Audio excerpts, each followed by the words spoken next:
thank you so much for being here. I'm so excited. As these guys know, I'm a UConn alum. Yep. Grew up going to games. We've been season ticket holders, men's and women's, for years. So my favorite guest yet here on First Take. Thank you. Hey, when I walked in and I heard these guys, I thought we stumbled on the Republican primary. I thought we stumbled on the debates here, you know? I was hoping Molly would get a chance to ask a question once in a while. It did rate well. It did rate well. It did. It always does. All right, let's get into it. Geno, you have never lost a championship game. What does UConn do differently that you're able to consistently dominate even in the biggest stages? We usually bring the best team. You know, that has a lot to do with it. You know, when you've got the best player and you got you got the best team, then it's just a matter of convincing your players that we can't get beat. We can only lose. And a lot of times I think players, when they get in that big stage, are afraid to lose, so they don't play up to their abilities. You know, people talk about choking. It's not that players can't perform. It's just the fear of losing kind of paralyzes them, and they start thinking about it. So we just try to put the focus on, listen, we're the best team. No matter if they played their A game or not, we're still going to win as long as we play our A game. And we just go in with a lot more confidence than the other team, I think. Boring, mundane, monotonous, I don't know which word is appropriate, but I want to know, do you, with all of this winning, considering the fact that you have more championships than the entire women's basketball field combined of active coaches, I want to know, are those feelings, those emotions, anything that ever touches you? And if not, why hasn't that happened with you yet when you've won so much? There are times when you think about it, Stephen. I'm not gonna lie. There are times when you sit back and you're talking with your coaches and your players sometimes in the off season or quiet moments, and you just say, you know, it's incredible what we've done. As long as you don't sit back and congratulate yourself every day about it, it kind of gives you a sense of self-confidence in you and your team, and say, we're the only players, we're the only coaches that really know right now what it takes to win a national championship. This group of players has won 3 in a row. And we sit there and we think, you know what, if it comes down to that, we've got something nobody else has. So we just use it as a form of, that's our badge. That's our armor that protects us. So what part of your incredible success is coaching and how much is recruiting? And I guess my question is, could Stephen A. win with the players you're able to recruit? Seriously. Could he? Maybe so. Maybe so.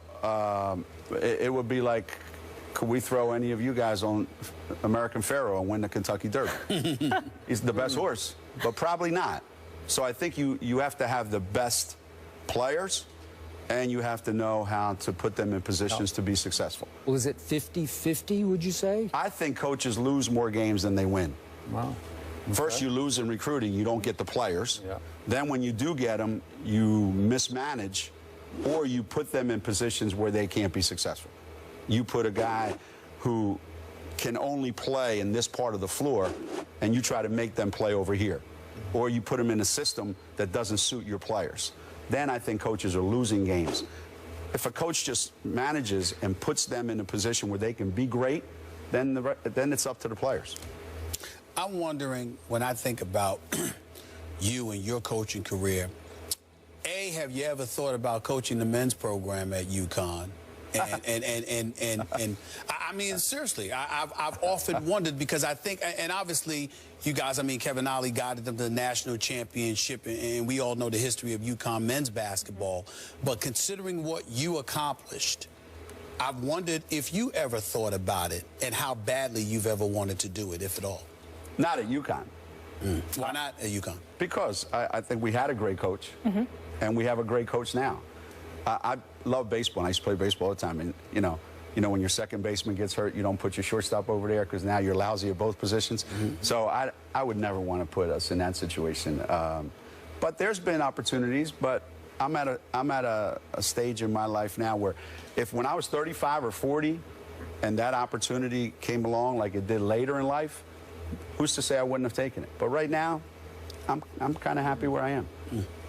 You made some remarks back at the Final Four about men's college basketball, Yeah. saying that just as a spectator, you find it to be a joke. There are only about 10 teams that you would sort of pay to watch because they just can't score. Right. That they'll tell you, I'm just reading the rest of your quote here, bottom line is nobody can score, and they'll tell you it's because of great defense, great scouting, a lot of teamwork, nonsense, nonsense. Give us some more thoughts there. Well, you know what's funny? A lot of guys that worked here went crazy, and some people's first reaction was, well, what about the women's game? Well, I wasn't talking about that. I was talking about answering the question about what do you think watching the men's game. Right. So the comments that I made, the people that came back at me, well, there's 25 new rules, aren't there, in men's basketball now going into this year? So I wasn't the only one that thought that. Right.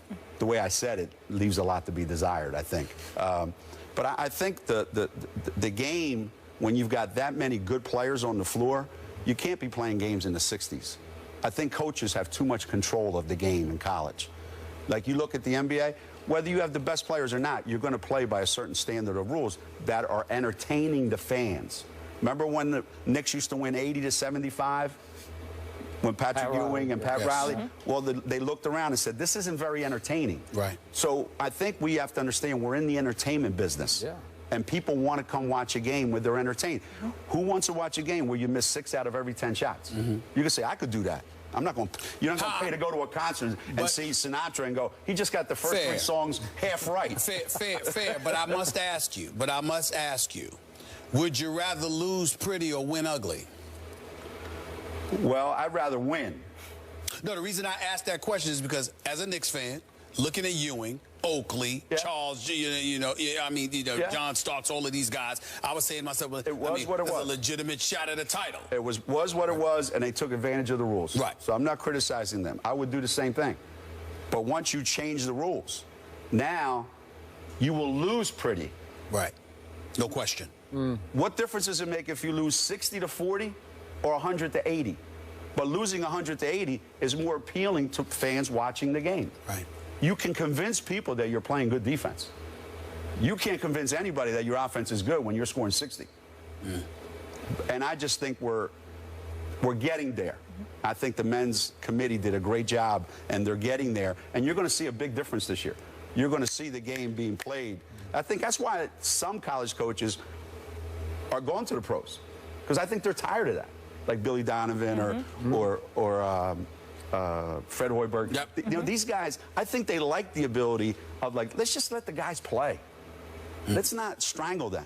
What's happening? What's happening? Is it also possible that they don't want to have to go out there and recruit? That's part of it. Right. That's part of it. You're a coach in the pros, and you're like, you know, my guy does something stupid at 12 o'clock or 3 o'clock in the morning. That's not my problem. When you're in college, that's Different your problem. deal. Yep. Everything is your problem in college. Excuse me. I'm glad you went there, because that was going to bring up another question I was going to ask you. I'm certainly not going to ask you to comment specifically about, you know, a contemporary in the business like a Rick Pitino, but so much was made about the whole scandal that happened at Louisville just a few weeks ago with strippers and the like in dorms and assistant coaches and being involved. What were the thoughts going through your mind, and what is the thoughts going through a college coach's mind when you see a story like that generating that level of national publicity? What are the kind of things that we should have been saying that you think may not have been said from a coach's perspective? Well, the NCAA has made it so that the head coaches, which would be my peers, we have made to be now responsible for everything that happens on your campus relative to your players and your assistant coaches. That's a lot of responsibility on one person. That means 24/7, you've got to know that would be like you're responsible for your children's actions when they're 21 and still living at home. So that means you have to have a monitor on them 24/7. That's a lot of responsibility. So is that fair that that's the standard we're held to? That's the world that we live in today. So my first reaction was, man, I hope it was just a guy doing stuff to think that I want to look good in my profession by being able to deliver X number of players, so I'm going to do this.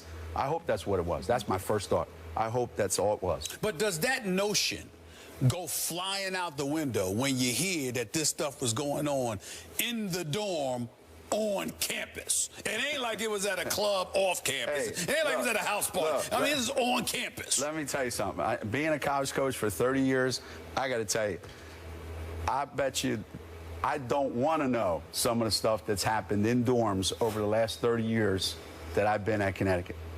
I don't want, and any of you that went to college and lived in a dorm, you don't want to know. I agree. You don't want to know. And maybe that's best. And you know what? That's the other beauty about coaching women's sports. Generally speaking, we don't have to have that kind of stay up late at night waiting. And it's unfair, too. You know, you got 15,000 people ages 18 to 22, all in close proximity. Things happen.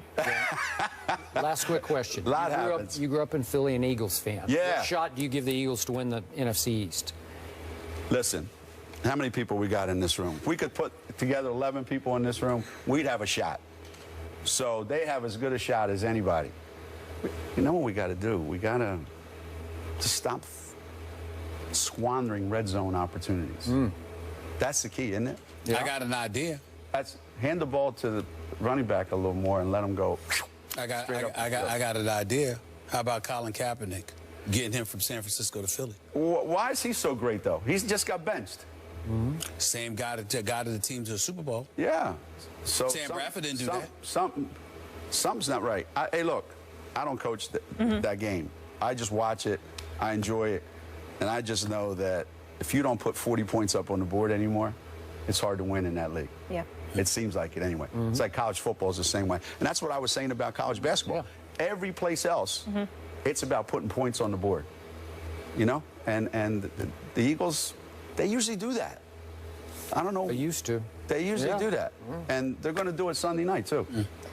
Sunday night football against your... We'll see. No, your Cowboys. Don't say me. Your Cowboys. Don't say me. His Cowboys. His Cowboys. Cowboys. Yeah, my Cowboys would be lucky to score 6 in that game. I'm glad you But we all live in New England, man. We're all Patriots fans all the time. Yeah. Absolutely. There you go. Absolutely. You just put up 95 to 39. Not a bad night yesterday in Hartford. Different. Yeah. That's different. The level of That's just another day the in level the of office. talent last night was worse than that. Even the level when the of talent goes up, you guys will still get it done. Geno, thank you so much. I like our chances Sunday night. Thank you so much for what you've done for not just the basketball program, but the university as well. I appreciate you making time. Thank you, guys. More First Take after the break. Keep it here.